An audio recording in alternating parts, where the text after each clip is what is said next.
सदर ठिकाण आपण पाहू शकता की एक हिंदी माध्यमिक शाळेच्या जवळ आपण उभे आहोत। ही एक भली मोठी प्राथमिक शाळा आहे आणि पूर्णपणे आपण पाहिलं तर हिंदी माध्यमिक इथे लिहिलेलं आहे। आणि ही नवी मुंबईमध्ये दिघा येथे नवी मुंबई महानगरपालिकेने बनवलेली एक भव्य अशी हिंदी माध्यमिक शाळा आहे। हिंदी माध्यमिक म्हणजे इथे पूर्णपणे हिंदी शिकवलं जातं। एक भव्य अशी हिंदी माध्यमिक शाळा इथे उपस्थित आपण पाहत आहे।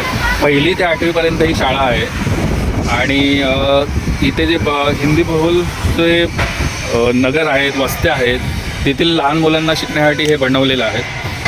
तर हा जो हिंदीचा जो पाया आहे, तर हिंदी भाषा ही राष्ट्रभाषा तर आहेच, राष्ट्रामध्ये बहुसंख्य ठिकाणी बोलली जाते, पण महाराष्ट्रात मराठीच चालायला हवी, मराठीलाच प्राथमिकता द्यायला हवी, मराठीलाच जास्त करून महत्त्व द्यायला हवं, हे आमचं सगळ्यांचंच मत आहे।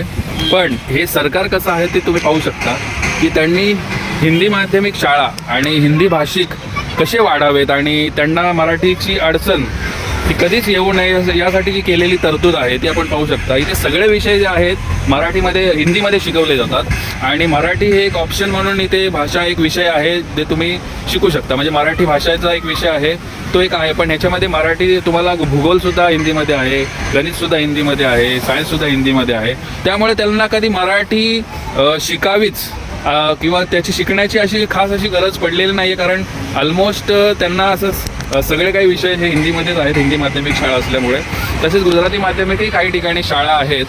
तेव्हा या सरकारने जे काय आहेत सुरुवातीपासूनच हिंदी भाषिकांना जी मराठी येत नाही किंवा मराठीची त्यांना कधी अडचण भासत नाही, याचं कारण हेच आहे की बाहेरून येणारे जे कोणी हिंदी भाषिक लोक आहेत, गुजराती भाषिक आहेत, त्यांना त्यांच्या सोयीनुसार इथे सगळं काही शिक्षण वगैरे त्यांच्या भाषेमध्ये मिळत आहे, हा मुद्दा आहे। त्यामुळे त्यांना कधीही मराठी ही प्रायोरिटी वाटलेली नाही आहे, हा मुद्दा सगळ्यांनी पहिला लक्षात घेणं गरजेचं आहे। तेव्हा पहिलं तर प्रथम महाराष्ट्रातील शाळा यांनी स्वतः मराठीला प्राधान्य द्यावं आणि मराठीला प्राधान्य दिल्यानंतर जास्तीत जास्त मराठी शाळा ह्या असाव्यात।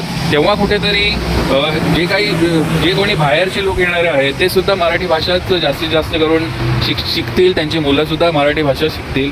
पण ही जी सोय करून ठेवलेली आहे हिंदी भाषिकांसाठी, गुजराती भाषिकांसाठी एक स्पेशली वेगळ्या हिंदी भाषिक गुजराती भाषिक शाळा नवी मुंबई महानगरपालिका म्हणा, मुंबई महानगरपालिका म्हणा, शासनातर्फेच ह्या सगळ्या सुविधा दिल्या जात आहेत। त्यामुळे कुठेतरी मराठी भाषा ही मराठी भाषेला दुय्यम दर्जा मिळतोय, म्हणजे परप्रांतीयांसाठी दुय्यम दर्जा मिळतोय असं मला तरी वाटतंय। तुमचे काय मत आहे ते नक्कीच कमेंटमध्ये कळवा। पुन्हा भेटूयात नवीन व्हिडिओमध्ये, तोपर्यंत जय भीम, जय भारत।